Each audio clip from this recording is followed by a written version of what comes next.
고향이라고 하는 단어가 먼저 생각이 납니다. 명절을 맞이하면 누구든지 고향을 찾아서 귀향길에 오르게 되죠. 올해도 고향 냄새를 찾아서 귀향길을 떠나는 수많은 연어들이 이 땅에 있을 것으로 예상이 되고, 또 그래서 오고 가는 길은 매우 분주해질 것입니다. 왜 이렇게 인간은 고향으로 돌아가려고 하는가? 그것은 우리에게 회귀 본능이 있기 때문이라고 하지요. 원래 있던 곳으로 돌아가려고 하는 거예요. 그래서 사람이 나이가 먹으면 허리가 이렇게 구부라지면서 점점점 숙여지는 것은 우리의 육신은 흙으로 왔기 때문에 흙으로 돌아가려고 흙 가까이로 자꾸 내려가는 것이라고 하는 겁니다. 근데 우리가 가만히 살펴보면 우리가 가려고 하는 고향도 어떤 면에서 그 이미지가 좀 왜곡되어 있다고 하는 것을 알 수가 있습니다. 우리가 유명한 고향 노래 가운데 고향의 봄이라고 하는 동요가 있죠. 나의 살던 고향은 꽃피는 산골, 복숭아꽃, 살구꽃, 아기 신달, 울긋불긋 꽃대골 차린 동네, 그 속에서 놀던 때가 어떻게 그립습니다. 이 고향의 봄은 홍남파 선생님의 작곡과 또 아동문학 작가였던 이원수 선생님의 작시로 되어졌습니다. 그러니까 가사는 이원수 작가가 지었는데, 이원수 선생님이 1911년 11월 17일 경상남도 양산에서 출생을 했는데, 그래서 양산에 가면 지금도 이원수 선생님을 기릴 많은 기념비가 있다고 하죠. 그래서 그곳에서 그 살던 그런 그 풍경을 아마 고향의 봄의 가사로 적었을 것이다 라고 우리는 쉽게 추측하지만, 그러나 사실 이원수 선생님께서는 양산에서는 1년도 못 살고 창원으로 이사를 갔다고 하죠. 그래서 고향의 봄에 나오는 그 가사는 사실 양산의 동네가 아니라 창원에서 조금 떨어진 소당리 마을에서의 삶을 노래하는 것이라고 합니다. 거기에서 돌담 너머로 보이는 복숭아꽃, 살구꽃이 아름다웠고, 그때의 그 감상을 시로 적어 내려갔던 것이죠. 근데 실제로 창원이 아니라 양산에 가면 이원수 선생님에 대한 기념비가 많이 서 있다고 합니다. 뭔가 좀 오해하는 것이죠. 그런 것처럼 오늘 우리들도 사실 고향에 대해서 어떤 분들은 따뜻하고 어머니 품 것 같아서 돌아가고 싶다라고 기억하는 분도 있지만, 어떤 분들은 고향하면 지긋지긋하다, 내가 실패하고 가난하고 어려운 유년 시절을 보내야 했던 아픔과 고통이 있는 것으로 기억을 해서 다시 찾으려고 하지 않는 분들도 있다고 합니다. 어쩌면 고향에서의 아픈 기억이 그에게 크게 트라우마로 남아있기 때문인 것인데, 근데 인간의 기억은요, 또 이 아픈 기억은 뇌가 시간을 이렇게 늘려서 조금 아팠는데도 많이 아픈 것처럼 왜곡되어 있다고 합니다. 그래서 좋은 추억이 사실은 있었는데도 나쁜 것 크게 하나가 있으면 그거를 안 좋은 곳으로 인간은 기억하고 그렇게 생각한다고 하는 것이죠. 여러분, 오늘 교회에 대해서 여러분 어떻게 생각하십니까? 많은 사람들이 코로나 시절에 교회를 지탄하고, 교회에 가면 전염병이 걸리고, 교회 사람들은, 다니는 사람들은 진짜 대화가 안 통하고 자기들이 믿는 것만 주장하고, 이렇게 그렇게 오해하도록 만들었고, 또 몇몇 교회 지도자들이나 또 교회에 다니는 성도들의 실수와 허물을 마치 침소봉대해서 교회는 매우 안 좋은 곳으로 이렇게 점점 이미지화되어 있는 그런 현실 속에 오늘도 살아가고 있는 것도 사실입니다. 그러나 종교개혁자 칼빈은 교회는 단순히 하나의 조직이나 기관이 아니고 유기체다, 하나의 공동체이고 그리스도 안에서 상호관계를 갖는 하나의 백성들의 모임이 교회다. 그래서 교회는 그리스도의 몸, 하나님의 성전, 하나님의 집, 성령의 전, 혹은 믿는 자들의 어머니다라고 말한 바가 있습니다. 그러므로 정말 우리가 알아야 할 것은 뭐냐? 우리가 주님을 사랑하고 교회를 사랑하는 게 우리 신앙의 본질인데, 우리가 교회에 대한 왜곡된 이미지를 가지게 되면 건강한 신앙생활은 물론이고 절대적으로 우리의 신앙이 성장하기가 상당히 어렵다라고 하는 것이죠. 아까 백수인 몰치가 성공의 법칙에서 왜곡된 자아상을 가지고 있는 사람은 성장할 수가 없고, 그것이 결국 그 사람의 인생에 악영향을 끼쳐서 그 사람은 자꾸 실패하는 삶으로 가더라는 것이죠.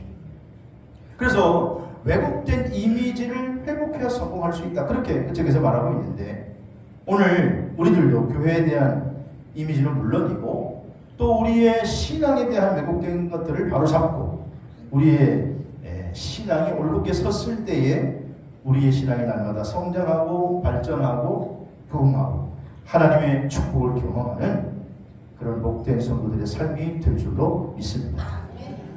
오늘 본문은 시편 120편에서 134편까지 총 15편으로 구성되어 있는 성전 순례의 노래라고 하는 시편에 해당됩니다. 이 성전 순례는 예루살렘을 지금 순례하기 위해서 각 도시에서 멀고 험한 여행을 시작해서 마침내 예루살렘에 도착해서 이제 예루살렘을 앞두고 순례자들이 가슴에 벅차서 그 기쁨을 노래하고 예루살렘의 영광과 평안을 기원하는 신앙의 고백의 내용이 오늘 본문의 말씀입니다. 오늘 이 시편 122편도 별명이 붙어있기를 예루살렘의 성곽 노래 혹은 예루살렘에 도착하는 노래, 이런 별명을 가지고 있습니다. 성서학자들은 오늘 이 본문의 저자인 다윗이 이스라엘을 통일하고 그래서 예루살렘을 이스라엘의 수도로 삼고 언약궤를 시온산으로 안치한 후에 이제 예루살렘의 영원한 영광을 소망하고 기대하면서 오늘 이 시를 썼다, 이렇게 추측하고 있습니다. 그래서 오늘 이 122편은 다윗의 개인적인 경험을 지금 노래하고도 있지만, 그러나 사실은 예루살렘 성전을 사모하는 모든 순례자들의 마음을 담아서 이 찬양을 부르고 있다라고 하는 것입니다. 그래서 오늘 본문 말씀을 통해서 저는 교회를 사랑하는 삶이라고 하는 제목을 잡았는데, 사랑하시는 성도 여러분, 교회를 사랑하는 삶이 되시기를 주의 이름으로 축원합니다. 교회를 사랑하는 삶의 첫 번째는 뭐냐? 오늘 시편 122편 1절에 보니까 사람이 내게 말하기를 여호와의 집에 올라가자 할 때에 내가 어떻게 하였도다? 기뻐하였도다. 교회를 사랑하는 삶의 첫 번째는 성전에 올라가자 할 때 기뻐하는 삶이라는 것입니다. 자, 오늘 다윗이 지금 여호와의 집에 올라가자라고 하는 제안을 들었을 때, 이야, 하나님의 집에 올라가니 기분이 좋다, 기쁘다, 감격이 넘쳤다, 이런 말을 하고 있다라고 하는 것이죠. 어떤 사람에게 야, 오늘 예배 드리러 가자 그러면, 야, 오늘 주일이구나, 예배하러 가자, 기쁘다, 즐겁다, 야, 오늘 하나님께서 내게 하늘문을 여시고 은혜를 베풀어 주시겠구나, 그렇게 생각하는 분이 있는 반면에, 아이고 오늘 또 예배야, 오늘 또 주일이야, 네? 오늘 낮예배는 왜 이렇게 길어? 뭐 낮예배만 드리면 되지 또 오후 예배도 드려야 돼? 목장 예배는 또 왜 드리는 거야? 뭐 이렇게 생각하는 게 아니고, 오늘 지금 다윗은 여호와의 집에 올라가자 누가 그런 얘기를 했더니 그 소식을 들었을 때, 이야, 내가 기뻐, 마음이 벅차, 그렇게 이야기하고 있다라고 하는 거예요. 여기서 기뻐했다라고 하는 샤바라고 하는 단어는 세상에 주는 기쁨을 얘기하는 게 아니라 하나님이 위로부터 주시는 기쁨을 말하는 거예요. 오늘 예배 참석하는 여러분, 하나님이 위로부터 주시는 기쁨이 샘물처럼 여러분에게 넘치게 되시기를 주의 이름으로 축복합니다. 시편 84편은요, 하나님을 가까이 하는 사람들이 누리는 복에 대해서 노래하는데, 이 시편 84편의 기자는 시편 84편 10절에 고백하기를 주의 궁전에서의 한 날이 다른 곳에서의 첫날보다 나은즉 악인의 장막에 사는 것이 내 하나님의 성전 문지기로 있는 것이 더 좋다, 그렇게 얘기합니다. 이 시편 87편의 기자도 성전을 얼마나 사랑했는지 성전에서 하루 있는 것이 다른 나라에서 천날보다 낫고, 뭐 어마어마한 악인의 궁전이라고 할지라도 악인의 장막에 사는 것보다 차라리 나는 성전에 문지기로 있는 것이 더 행복해. 그렇게 말하고 있다는 것입니다. 사랑하는 성도 여러분, 교회를 사랑하는 것은 무엇보다도 항상 교회를 그리워하는 것인 줄로 믿으시기를 바랍니다. 교회는 내 삶의 최고의 가치, 또 내가 하나님을 만나는 곳이고 내가 영의 양식을 먹는 곳이기 때문에 교회 가자, 성전에 올라가자 라고 하는 이야기만 들어도 다윗은 오늘 기뻤다.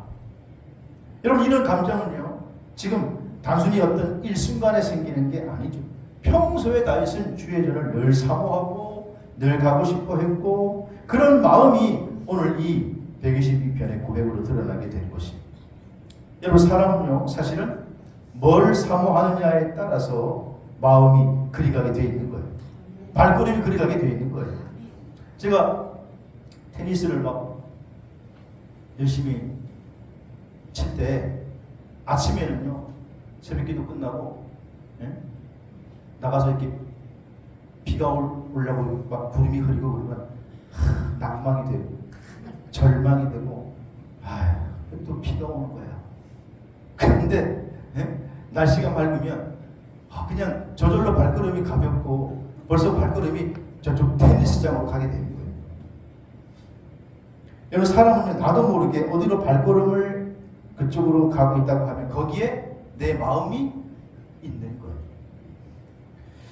20세기 전반기에 독일의 유명한 신학자였던 칼 바르트라고 하는 그 신학자와 쌍벽을 이루었던 또 하나의 신학자가 있는데 폴틸링이라고 하는 신학자예요. 근데 이 폴틸링이라고 하는 신학자는 하나님을 표현하기를 하나님은 우리의 존재의 근거가 되신다, 그렇게 말했습니다.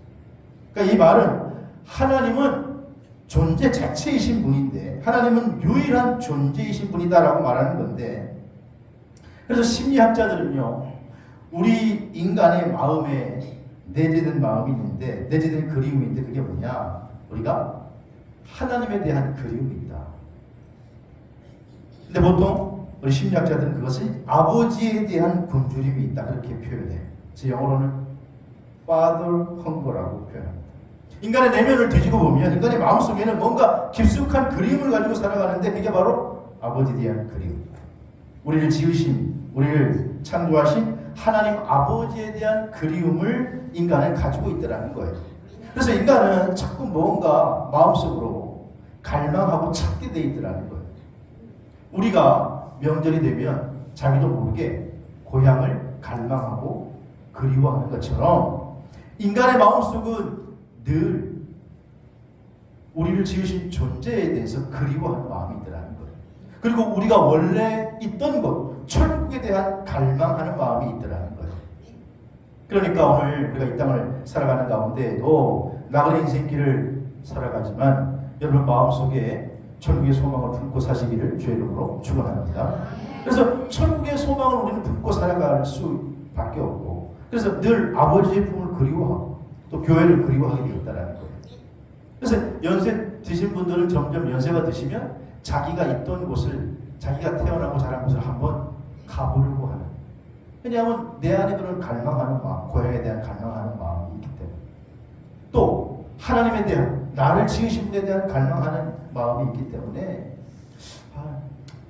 이제 좀 교회에 다녀야 되지 않나, 한번 종교생활을 해볼까, 그런 마음이 들어요.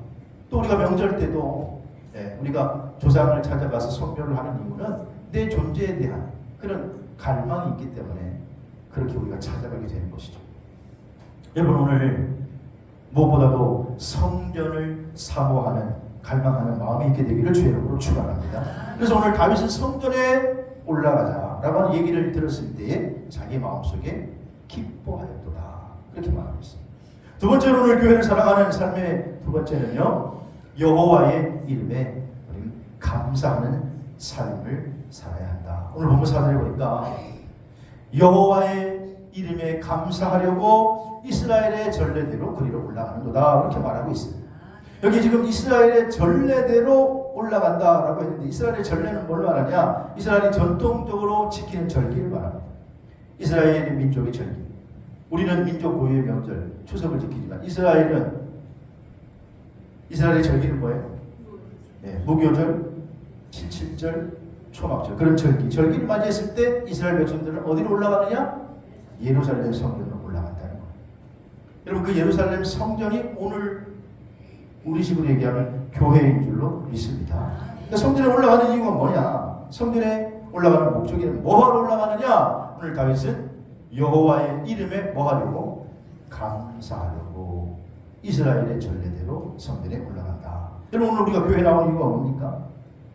오늘 우리가 교회에 나와 예배드리는 이유는 어떠한 상황이든지 간에 오늘 우리가 하나님 앞에 나와 하나님께 감사하기 위하여 이 자리에 나온 줄로 믿으시기를 바랍니다. 역대상 16장 33절에 보면 여호와께 감사하라는 선하심이 인자하심이 영원하리로다. 시편 43편 8절에도 우리가 종일 하나님을 자랑하였나이다. 우리는 하나님의 이름에 영원히 감사하리로다. 이렇게 노래하고 있어요. 여러분 오늘 교회 나온 성도들이 가장 첫 번째로 기본적으로 가져야 할 마음이 뭐냐? 교회 나와서는요 우리가 첫 번째로 기도해야 할 제목이 하나님 아버지 감사합니다 라는 고백이 먼저 첫 번째 고백이 되어야 될 줄로 믿습니다. 주일날 예배가 사실은 우리가 하나님 앞에 나와 감사를 표현하는 것이고 주일날 나와서 우리가 찬양하는 것이 사실 감사를 표현하는 것이고 주일날 나와서 우리가 하나님 앞에 물질을 드리는 것도 사실 하나님께 감사를 표현하는 것이고 우리가 주일날 나와서 각종 봉사하고 헌신하는 행위 자체도 하나님께 감사를 표현하는 것인 줄로 믿으시기 바랍니다. 감사가 이렇게 중요한 거예요. 탈무드에 보면 유명한 랍비 아키바에 대한 이야기가 나와요. 이 아키바가 먼 여행을 떠났는데 짐을 잔뜩 실어서 당나귀 위에 싣고 집에 기르던 강아지 한 마리를 데리고 또 작은 램프와 토라를 들고 여행을 떠났습니다. 그러면서 가는 곳마다 토라를 전하고 토라를 해석해주고 이렇게 설명하고 복음을 전하는 식으로 그렇게 하면서 다니게 됐는데 가다 보니까 이제 밤이 되니까 더 이상 갈 수가 없어서 민가는 좀 떨어졌지만 산 속에서 빈집 하나가 있기에 거기에 임시 숙소를 정하고 거기에서 쉬기로 했어요. 잠을 청합니다. 근데 잠을 청하는데 평상시에 늘 토라를 읽다가 잠이 들었기 때문에 오늘도 습관대로 토라를 읽으려고 램프에 불을 켜가지고 붙입니다. 근데 갑자기 산에서 바람이 휘 하고 불더니 램프가 푹 하고 꺼져요. 이 토라를 좀 읽으려고 했더니 그래서 포기하고 할 수 없이 누가 잠을 청하는데 잠이 잘 오지를 않습니다. 그러다가 갑자기 밖에서 강아지가 깨갱 하는 소리가 들리는 거예요. 뭔가 하고 봤더니 뭔 시꺼먼 물체가 강아지를 끌고 가요. 보니까 늑대가 강아지를 물어가고 말았어요. 큰일 났다. 그래가지고 이제 무슨 일인가 싶어가지고 램프를 들고 밖에 나가서 좀 단도를 하려고 나갔는데 이게 웬일입니까? 짐을 싣고 온 당나귀도 사라져 버리고 말았어요. 보니까 질질 끌려간 흔적이 있는데 사자가 당나귀까지 물고 가버리고 말았어요. 갑자기 이제 다 날아가고 말았어요. 그래가지고 이 라피 아키바가 텐트 안으로 들어와가지고 하나님 앞에 하나님 도대체 나한테 왜 이러십니까? 내가 지금 토라를 읽고 다니고 토라를 증거하고 다니는데 왜 이러십니까? 당나귀를 끌고 가질 않나? 강아지를 잡아먹지를 않나? 이게 뭡니까? 내가 이렇게 해도 계속 돌아다녀야 됩니까? 토라를 읽으면서 돌아다녀야 됩니까? 그러면서 원망을 하다가 투덜투덜 대는데 잠도 오지 않고 봤더니 뜬 눈으로 거의 새우다가 아침에 깼어요. 그리고 이제 짐을 정리해서 마을로 내려갔는데 마을에 갔더니 야간 법석이 난 거예요. 봤더니 마을이 쑥대밭이 됐는데 간밤에 도적대들이 와가지고 마을을 싹 쓸어버렸어요. 남자는 다 죽여버리고 여자와 아이들은 포로로 약탈해갔어요. 가봤더니 남자가 자기밖에 없는 거예요. 그때 이 아키바가 무릎을 탁 치면서 깨달았다는 거예요. 그래서 그렇구나. 간밤에 도적대가 마을을 쓸고 갈 때에 강아지가 만약 살아 있었다면 말바꿈 소리가 막 시끄럽게 두구둑 나면 어떻게 했겠습니까? 강아지가 치렀겠죠. 그러면 자기가 발견됐을 것이고 죽었을 거예요. 또 나귀를 찾으려고 램프를 들고 도대체 어디 갔대? 그리고 왔다 갔다 하다가는 불이 계속 왔다 갔다 하면 도대체 저게 뭔가 싶어서 역시 죽었을 것이고 가만히 생각해 보니까 하나님께서 자기를 살리시려고 하는 놀라운 고난이었지만 자기에게는 그것이 오히려 은혜였다라고 하는 것을 알게 된 거예요. 아, 내가 이것 때문에 안 죽었구나. 그리고 그게 전화위복이 된 것이죠. 사랑하시는 성도 여러분, 때로는 내 생각에 이게 망한 것 같고, 이게 뭐야, 내가 하나님을 믿는데 이게 뭐야, 감사하라고. 감사할 게 있어야 감사하지. 그러나 여러분, 주의 전에 나와 먼저 우리 입술로 감사를 고백하면 하나님께서 감사할 수 있는 형편과 처지를 허락해 주시는 줄로 믿으시기를 바랍니다. 우리는요, 그래서 우리 믿는 성도들은 로마서 8장 28절, 우리가 다 아는 말씀인데 같이 암송해 보겠습니다. 시작. 우리가 알거니와 하나님을 사랑하는 자 곧 그의 뜻대로 부르심을 입은 자들에게는 모든 것이 합력하여 선을 이루느니라. 아멘. 여러분 이 말씀 믿으십니까? 저는 이 말씀 믿습니다. 때로는 정말로 이게 왜 이렇게 나 이런 일이 벌어지지라고 했는데 협력해서 선을 이루게 되는 것을 종종 경험했고, 나중에 거기에 내가 알지 못하는 하나님의 은혜와 섭리가 숨겨져 있더라고 하는 거예요. 그러면 여러분, 우리가 교회에 왜 나오느냐? 감사하기 위해서 나오는 줄로 믿으시기를 바랍니다. 그래서 먼저 우리 이번에 명절 때에도 우리가 가족들을 만나고 식구들을 만날 때에 때로는 의견이 안 맞고 때로는 내 마음과 다를 수 있지만 그럼에도 여러분 감사하시기를 바랍니다. 그래서 어떤 글에 보니까 그러니까 감사, 그럼에도 감사, 그럴수록 감사, 그것까지 감사. 한번 외워봐요. 시작. 그러니까 감사, 그럼에도 감사, 그럴수록 감사. 내 이럴 줄 알았어요. 이럴 줄 알았어요. 그것까지 감사. 보험사에 감사하시기를 주의 이름으로 축원합니다. 오늘 다윗이 성전에 왜 올라가느냐? 감사를 한다는 거예요. 여러분 이번 명절에도 감사하는 삶이 되시기를, 감사가 체질이 되시기를 주의 이름으로 축복합니다. 세 번째로 오늘 교회를 사랑하는 삶은요, 예루살렘의 평안을 구해야 된다. 오늘 교회를 사랑하는 사람은 항상 평안을 구한다. 예루살렘 성전의 평안을 구한다는 거예요. 오늘 6절에 보니까 예루살렘을 위하여 평안을 구하라. 예루살렘을 사랑하는 자는 어떻게 된다고요? 형통하리로다. 오늘 본문 6절에서 9절까지 다윗은 예루살렘의 평안을 구하는 기도를 드리고 있습니다. 여기 구하라고 하는 샬루라고 하는 단어는 매우 간절한 소망을 나타낼 때 쓰는 단어예요. 그러니까 나는 정말로 진심으로 예루살렘의 평안을 구한다. 그렇게 말하고 있다는 거예요. 여러분, 교회가 평안하다고 하면 내가 십자가를 지더라도 교회의 평안을 구할 수 있는 사람이 되시기를 주의 이름으로 축원합니다. 부활하신 주님께서 첫 번째 제자들에게 나타나셔서 하신 말씀이 뭐냐? 요한복음 20장 26절에 예수께서 오사 가운데 서서 이르시되 너희에게 뭐가 있을지어다? 평안이 있을지어다. 마태복음 10장 12절에도 또 누구든지 너희가 누구 집에 들어가든지 뭐 하기를 빌라? 평안하기를 빌라. 여러분 이번에 여러분 어느 집에 여러분이 방문하든지, 여러분의 친척 집을 방문하든지, 뭐 집사님 집을, 권사님 집을 방문하든지, 거기 가서 먼저 첫 번째 기도해야 될 것은 뭐예요? 그 집에 평안을 빌어주시기를 바랍니다. 하나님 집에 평안 있게 해주시옵소서. 우리가 처음 집을 방문해가지고 참 뭐라고 기도해 주세요 그러고 당황할 수 있는데, 첫 번째 우리가 기도할 건 뭐냐 하면 그 집에 뭘 빌어요? 평안. 그래서 그 집이 평안이 매는 줄로 하나가 되어 주십시오. 평안을 축복해 주시기를 바랍니다. 사도행전 6장에 보면요, 오늘 우리의 교회의 모델인 초대교회의 모습이다. 예루살렘 교회.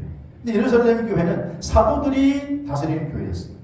사도들이 능력 많은 예수님의 또 제자인 사도들이 다스리는 교회면 문제가 없어야 될 것 같은데, 그 교회도 문제가 발생했어요.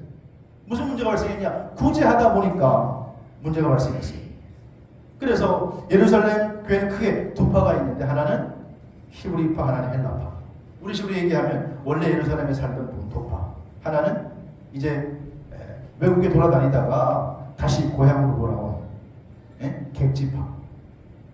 본토파, 객지파. 근데 구제하다가 그만 헬라파 과부들이 몇 명이 명단에 빠진 거예요. 그러니까 헬라파 그리스도인들이 히브리파 사람들을 원망하면서 야, 왜 우린 차별되고 하냐? 우리 왜 빠지냐? 그래서 예루살렘 교회는 시끄러웠어요. 근데 그때 사도들이 어떻게 했느냐? 사도행전 6장 3절에 보니까 형제들아, 너희 가운데 성령과 지혜가 충만하여 칭찬받는 사람 이것을 택하라. 우리가 이 일을 그들에게 맡긴다. 그리고 여러분 아시는 것처럼 예루살렘 교회 구성원들은 대부분 갈릴리 출신이에요. 히브리파 사람들이에요. 그런데 그때 세운 7 집사는 전부 어디 파를 세우냐? 헬라파를 세워요. 헬라파. 그래가지고 히브리파와 헬라파가 균형을 맞게 하니까 교회가 다시 평안해졌다. 사도들은요, 자기들이 마음대로 결정할 수 있어서 히브리파를 또 택할 수도 있었는데, 그러나 교회의 평안을 구했다. 여러분, 그러므로 교회를 사랑하는 방법이 뭐냐? 교회의 평안을 위해서 기도하시기를 바랍니다. 교회에 어려움이 생기지 않도록 교회가 평안하면 되는 거예요. 자기 희생을 하면서도 평안을 구하는 거예요. 마찬가지로 오늘 우리도 우리의 가정에 평안을 구해야 되는데, 여러분, 편안과 평안은 단어가 비슷해요. 편안의 뜻은 편하고 걱정이 없는 상태를 편안하다, 이렇게 얘기합니다. 평안은 마음의 걱정이나 탈이 없는 마음의 상태를 평안이라고 해요. 그러니까 둘 다 좋은 말이죠. 편안하다, 평안하다. 그런데 놀라운 것은 그 단어 앞에 그 단어를 누구에게 적용하느냐에 따라서 전혀 다른 뜻이 될 수 있습니다. 어떤 사람은 그 두 단어 앞에 나를 갖다 붙여요. 내 평안, 내 편안. 나만 편하면 되지. 그러면 다른 사람들이 불편해져. 나만 평안하면 되지. 그러면 자기는 좋을 줄 몰라도 주변 사람들이 상처를 받고 불편해져. 근데 그 두 단어 앞에 우리를 붙이면 나는 조금 불편해질 줄 몰라도 공동체는 행복한 공동체가 되는 줄로 믿습니다. 가정에서도 마찬가지예요. 나는 좀 불편해도 내 아내가 편안할 수 있다. 나는 좀 불편해도 내 남편이 편안할 수 있다. 여러분, 우리 신앙은요, 뭐냐? 편안과 평안 앞에 교회를 붙이는 거예요. 그래서 교회가 평안하고 교회가 편안할 수 있다면 내 욕심을, 내 욕망을 십자가 앞에 내려놓고 교회의 평안을 추구하는 게 바른 신앙생활인 줄로 믿으시기를 바랍니다. 요즘은 너무 내 중심, only me, 너무 자기 자신에게만 관심을 가지는 그런 문화가 너무 팽배해 있습니다. 그러나 우리 주님께서는 우리를 구원하시기 위해 자기 목숨까지 내어주신 줄로 믿습니다. 그래서 우리가 교회를 사랑하는 방법은 교회의 평안을 구하는 거예요. 오늘 다윗도 마찬가지. 일평생 전쟁터에 살았어요. 그런데 그가 밖에 나가 있을 때에도 그는 늘 예루살렘 성전을 생각하며 예루살렘의 평안을 구하였던 사람이었다. 예루살렘 오늘날 교회를 말합니다. 그래서 그는 예루살렘의 평안을 구하라. 예루살렘을 사랑하는 자는 형통하리로다. 이렇게 말하고 있습니다. 여러분, 교회는요, 신앙생활과 떨어질 수 없는 곳이에요. 왜냐? 교회는 하나님 말씀이 있는 곳이고 하나님의 임재가 있는 곳이고 그리스도인이 교제를 나누는 곳이고 하나님의 축복을 받는 곳이 교회인 줄로 믿습니다. 그런데 그렇다고 교회라고 해서 전부 천사들만 모여있는 게 아니에요. 주님께서 그걸 아셨기 때문에 내가 의인을 부르는 것이 아니라 죄인을 불러 회개시키러 왔다 그러시잖아요. 근데 교회님께서 죄인들이 모였지만은 그러나 그 죄인들이 모여서 예수님을 점점 닮아가는 것이 교회인 줄로 믿습니다. 그래서 교회 안에는 예수님과 비슷한 성도도 있지만 정반대인 사람도 있어요.